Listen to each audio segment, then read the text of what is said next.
I am so thirsty. বাংলাদেশে আসলে English ছবি নির্মাণের চিন্তাটা আসলে কিভাবে আসে?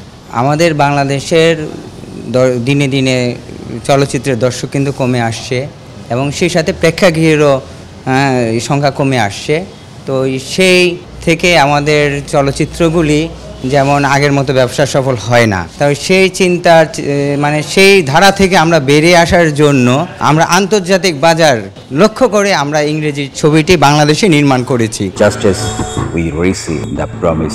কারণ আমরা এখন একটা বাংলা ছবি নিয়ে কিন্তু আমরা ওয়ার্ল্ড ওয়াইড ভাবে আমরা যেতে পাচ্ছি না। হ্যাঁ, এখন দেখা যায় কি আমাদের অনেক প্রবাসী আছে যারা সারা বিশ্বে, ওদের সংখ্যা তুলনামূলকভাবে অনেকই কম, কিন্তু আমাদের এই ছবিগুলি যখন বাংলাদেশে নির্মিত একটি ছবি বিদেশে ইংরেজি ভাষায় যখন প্রচার হবে, যখন মুক্তি পাবে, তখন কিন্তু আমরা অনেক দর্শক পাবো বলে আশা করি। কারণ শুধু বাংলাদেশি প্রবাসী দর্শক নয়, সেখানে বিশ্বের অন্য অন্য ভাষাভাষীরাও আমাদের এই ছবিগুলি আন্তর্জাতিকভাবে ওরা মানে দেখতে পারবেন। এই চিন্তা চেতনা থেকেই আমরা মূলত বিশ্বের বাজারে আমরা এই বাংলা ছবি নিয়ে প্রবেশের জন্যই আমরা এই ছবিটি নির্মাণ করেছি। সাধারণত হচ্ছে আসলে পরিচিত প্রবাসী যারা আছে তারা তো আসলে বাংলাদেশের বাংলাদেশকে যেমন ভালোবাসে, বাংলাদেশের শিল্পীদেরকেও ভালোবাসে। হ্যাঁ, কিন্তু আপনি এই চলচ্চিত্রটি নির্মাণ করেছেন একেবারে নতুন শিল্পী নিয়ে, মানে মঞ্চের শিল্পীদেরকে নিয়ে। এটার আসলে কারণ, এটার আসল কারণটা হচ্ছে আমরা দেখা যাচ্ছে কি এখন আমাদের এই সিনেমা শুরু করার আগে আমরা অনেক তারকা শিল্পীর সাথে আমরা কথা বলেছিলাম। ওদের শিডিউল এবং ওদের শিডিউল এবং সময় স্বল্পতা এবং ওদের পারিশ্রমিক সব কিছু মিলে আমাদের সাথে অ্যাডজাস্ট হচ্ছিল না। তো সেই থেকে আবার আমরা চিন্তা করেছি যে আমরা সম্পূর্ণ, যাতে দর্শক তো টাকা দিয়ে সিনেমা হলে ছবি দেখবেন, সেখানে ওনার চাই কি ভালো গল্প, ওনার চাই ভালো নির্মাণ এবং ওনার চাই ভালো অভিনয়। তো সেই ক্ষেত্রে আমরা অনেক চিন্তাভাবনা করে আমরা বাংলাদেশের শিল্পকলা একাডেমির মাধ্যমে বাংলাদেশের কয়েকটি গ্রুপ থিয়েটার ফেডারেশনের যারা নিয়মিত অভিনয় শিল্পী আছেন, যাদের কোনো ফেস ভ্যালু নাই, আমরা এরকম খুব ভালো দক্ষ অভিনেতা অভিনেত্রী এরকম আমরা বেছে নিয়েছি। এবং তাদেরকে 1 মাস গ্রুমিংয়ের পর আমরা এই ছবির শুটিং শুরু করেছি এবং ওদের থেকে আমরা যে অভিনয়টা পেয়েছি সেই অভিনয়টা একদম বাস্তব অভিনয়, এখানে কোনো ওভার অ্যাক্টিং নেই। এবং আপনি যখন এই ছবিটা দেখবেন সেই ক্ষেত্রে দেখবেন কি যে ওরা এতই মানে স্বাভাবিকভাবে অভিনয় করছে, আপনি মনে করবেন যে এটাই আপনার গল্প। ওরাই আপনার আশেপাশের চরিত্র, কিন্তু এটা আমরা তারকা শিল্পীদের নিয়ে করলে ওরা এটাকে একটা বাণিজ্যিক ছবি মনে করতো। বা আবার ওরা তো বাংলাদেশের যারা তারকা আছেন ওরা তো আপনার করতে করতে ওরা হচ্ছে বাংলা ভাষায় কথা বলতে বলতে অভ্যস্ত।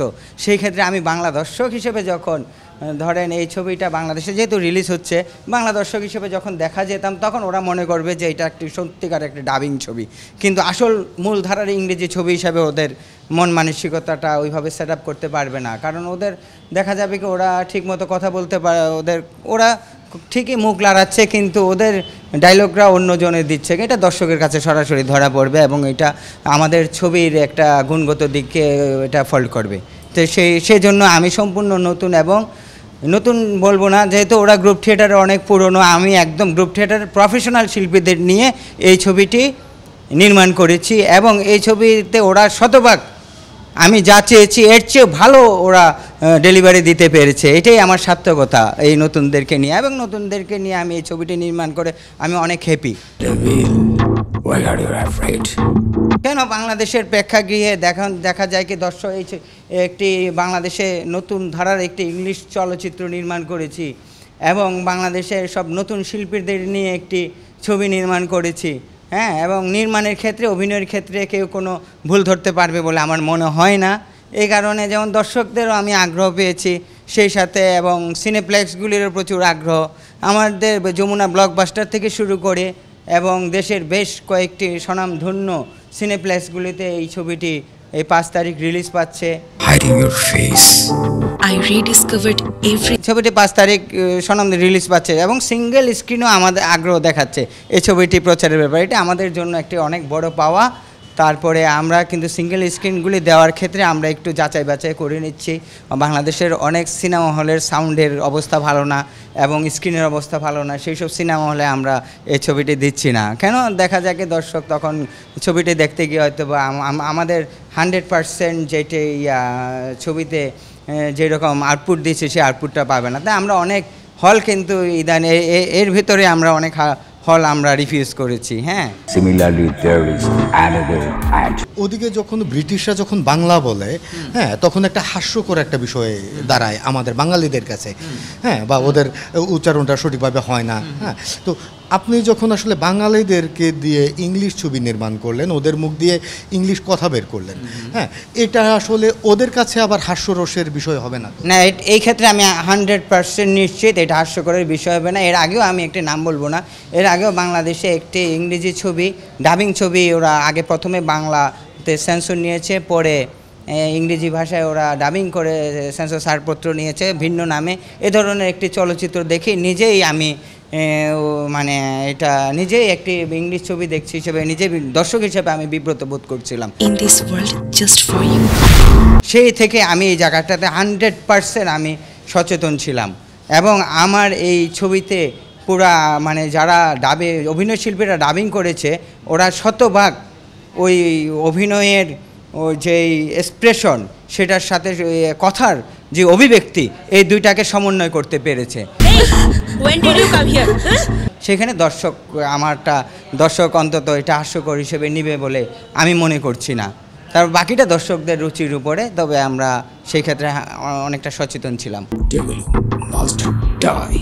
দর্শকদের উদ্দেশ্যে বলবো যে আপনারা আমাদের চলচ্চিত্রগুলি এখন দেখা যায় বাংলাদেশের চলচ্চিত্র একটা সোনালী ঐতিহ্য ছিল এবং সেই ঐতিহ্যটা আমরা হারাতে চলেছি। আপনারা অন্তত সেই ঐতিহ্যটাকে ধরে রাখার জন্য আপনারা হলে আসবেন এবং প্রতিটা ছবি হলেই দেখবেন।